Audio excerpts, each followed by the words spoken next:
আজকে আপনাদেরকে দেখাবো আমি এই শীতে আমার গরুকে পানি যখন খাওয়াই কিভাবে পানিটা দেই। এই যে এখানে আছে খুদি, এইমাত্র চোলা থেকে নামানো হয়েছে। এই খুদিটাই আমি এখানে দিয়া এই বালতিটা বইটা পানি দিব। খুদির সাথে আমি আপনাদের আরেকটু দেখাই, এখানে আমি দেবো যে লবণ, ভুসি, আর হচ্ছে আমার ঘরে হইতাছে কিছু ধানের গুঁড়া আছে।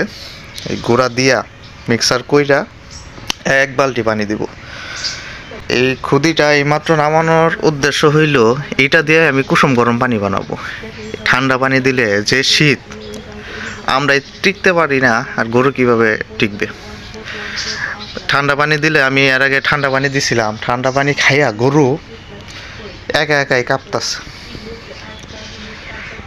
এই সবগুলা মিক্সার কইরা এই পানিটা, এই খুদিটা দিলে আমার কুসুম গরম পানি হয়ে যাবে। সাথে আমি আরেকটু দিব, এই যে এখানে আছে সোডা, এই যে এই সোডাটা দিব, 1 চামচ সোডা দিয়ে দিই। তারপর হচ্ছে এই যে এখানে লবণ, এই লবণটা দিব। আর এখানে হচ্ছে ভুসি আছে, ভুসিটা আপনার 250 গ্রাম ভুসি দিব। আর হচ্ছে এখানে আরেকটু গুঁড়া মিক্সার করবো। এটা হচ্ছে আমার প্রতিদিনের খাবার।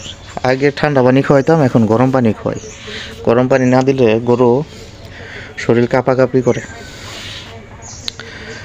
এই খুদিটা পুরাটুক ডাইলা দিব, এই যে একেবারে গরম, হাত দিয়ে যাইতেছে না। এই গরমটা দিয়ে হেরে 1 বালতি পানি দিলে কুসুম গরম হয়ে যাবে। তখন গরুকে এটা মিক্সার করে খাওয়াই দিব। আমি আপনাদেরকে একটু দেখাই। এই যে এখানে এই যে গুঁড়া, 1 পার মতন গুঁড়া, এটা দিয়া সেইরা এই খুদিটা দিয়ে দিব। খুদিটা তো অনেক গরম, কারণ খুদিটা দিয়ে সেটা আপনাদেরকে একটু দেখাই। টিউবওয়েল থেকে পানি নিয়ে আসলাম। টিউবওয়েলের পানি মোটামুটি গরম লাগতেছে, কিন্তু ওই পানি তো খাইলে গরু কাশে। তাহলে এই যে গরম খুদিটা ডাইলা দিলাম। কি গরম, দেখেন ভাপ বাড়াইতেছে। আগে কি করতাম, এগুলো সব কিছু মিক্সার কইরা খের ঘাস দিয়া চারি মাহে দিতাম, কিন্তু শীতের কারণে গরুর রাওলা খাবার খাওয়াইতেছি, আর পানিটা শুধু খাওয়াই দিতেছি। এছাড়া আর কোনো উপায় নেই, নাহলে গরু তো 2 দিনেই মনে করলেন যে ঠান্ডায় জমে যাবো। আমরা তো নিজেরাই তো ঠান্ডায় জমে যাবো। রে কি গরম। এই পুরা খুদিটা কেবল নাও চৌকা থেকে নামানোর পরে দেওয়ার কারণে মনে করলেন যে আমার এক্সট্রা করে আর গরম পানি কুসুম গরম গরম লাগবো না। এটাই এখানে কুসুম গরম হয়ে গেছে। এই কুসুম গরম হয়ে গেছে। আগে কি করতাম, ঠান্ডা পানি দিয়া আপনার গরুরে চারি মাহে দিতাম, কিন্তু এখন তো শীতের দিন, চারি মাহে দেওয়া যায় না। চারি মাহে দিলে চারি খায় আর গরু কাঁপে, শীতে কাঁপাকাঁপি করে।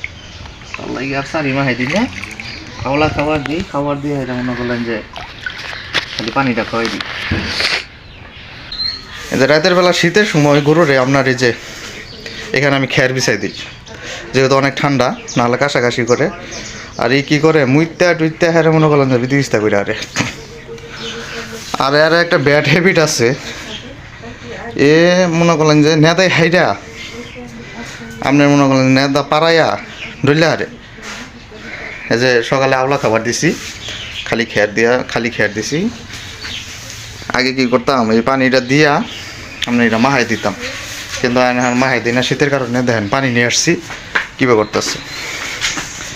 এনারে পানিটা দিমো আমি এক ইয়েতে খাইয়া ফেলবো, খাইয়া এটা মনে করলাম আওলা খাবারগুলো খাবো।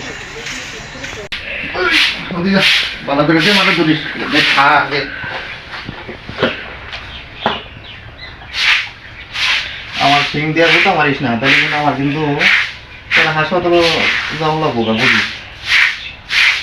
হালকা কুসুম গরম পানি দিচ্ছি, খাবার সোডা দিচ্ছি। এই কারণে একটু যে খুদিটা গরম আছে, খাবার সোডা দিলে রাইতে খালি বটবটি বাঁধে, পেটে গ্যাস হয়। খাবার সোডা উদ্দেশ্য হইতেছে এইটা। এটা গ্যাস যাতে না হয়। খাবার সোডার অনেক উপকার। আমি যেভাবে গরুরে খাবার দিই, মানে এখন পানিটা দিই শীতের কারণে মনে করেন যে হালকা কুসুম গরম পানি দেয়, ওই যে খুবই চোখা থেকে নামানোর সাথে সাথে যে গরম থাকে ওই গরমটাই দিয়া এটা কুসুম গরম বানিয়ে দিই। আগে এটা মাখাইয়া দিতাম, এখন এই যে শীতের কারণে এটা মাখাইয়া দিই না। এটা হচ্ছে আমার খাওয়ার পদ্ধতি। এটা খাওয়াইলে গরু একটু কাশে কম, ঠান্ডাটাও কম থাকে। কারণ শীতের দিন এগুলো একটু ঝামেলা।